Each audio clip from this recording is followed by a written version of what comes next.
Kamakailan ay kumalat ang balita tungkol sa tunay na estado ng relasyon ng mga kilalang artista na sina Kim at Paulo. Ayon sa mga pinagkakatiwalaang tao sa kanilang paligid, mayroong mga usapan na umuusbong sa kanilang dalawa, ngunit hindi pa ito maituturing na isang opisyal na relasyon. Ayon sa isang source, wala pang official na relasyon na pwedeng sabihin, o kung sinagot na ni Kim si Paulo o siya naman ang sumagot. Kasi hindi pa talaga pwede. Pero makikita na may mga pagkakataon silang magkasama sa mga lakaran at hindi naman sila nakikipag-date sa iba. Ang mga salitang ito ay nagpapakita ng kanilang pagkakaibigan at ang unti-unting pagbuo ng espesyal na ugnayan. Isa sa mga dahilan kung bakit tila nag-iingat si Kim ay dahil sa kanyang press release kung saan sinabi niyang nais muna niyang hanapin ang kanyang sarili. May mga plano siyang ipagpatuloy ang kanyang career at nais niyang mag-focus sa iba pang bagay.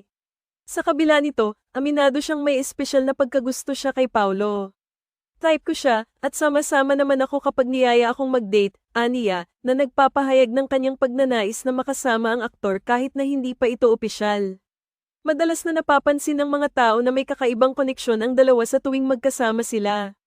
Ang kanilang chemistry ay tila umaabot sa mga mata ng kanilang mga tagahanga, na umaasa na sana ay maging opisyal na ang kanilang relasyon sa lalong madaling panahon. Ngunit sa kasalukuyan, mukhang mas pinipili nilang maging tahimik at maghintay sa tamang pagkakataon. Sa isang mundo kung saan ang mga relasyon ng mga artista ay madalas na nauuwi sa mata ng publiko, masasabing mayroong tamang diskarte sina Kim at Paulo.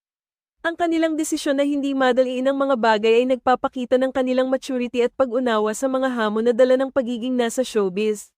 Kailangan nilang maging maingat, lalo na't ang bawat galaw at pahayag ay madalas na sinusubaybayan ng media at ng kanilang mga tagahanga. Ang pagnanais ni Kim na unahin ang kanyang sarili at karera ay isang mahalagang hakbang. Sa industriya ng entertainment, ang presyon at mga inaasahan ay madalas na mataas, at ang pagkakaroon ng matatag na pundasyon sa kanyang sarili ay makatutulong sa kanya sa mga susunod na yugto ng kanyang buhay. Kaya naman, kahit na may nararamdaman siya para kay Paulo, mas pinipili pa rin niyang maging maingat at huwag madaliin ang mga bagay. Hindi may kakaila na ang kanilang kwento ay puno ng potensyal. Ang kanilang pagiging magkaibigan at ang unti-unting pagbuo ng kanilang relasyon ay nagiging inspirasyon sa marami. Ang kanilang kwento ay nagpapakita na sa kabila ng mga pangarap at layunin sa buhay, may mga pagkakataon pa ring dumarating na nagdadala ng kasiyahan at ligaya.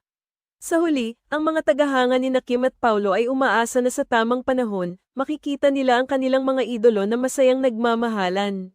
Sa ngayon, ang kanilang mga galaw ay nagiging bahagi ng isang mas magandang kwento na unti-unting nahahabi, na puno ng pag-asa at mga pangarap.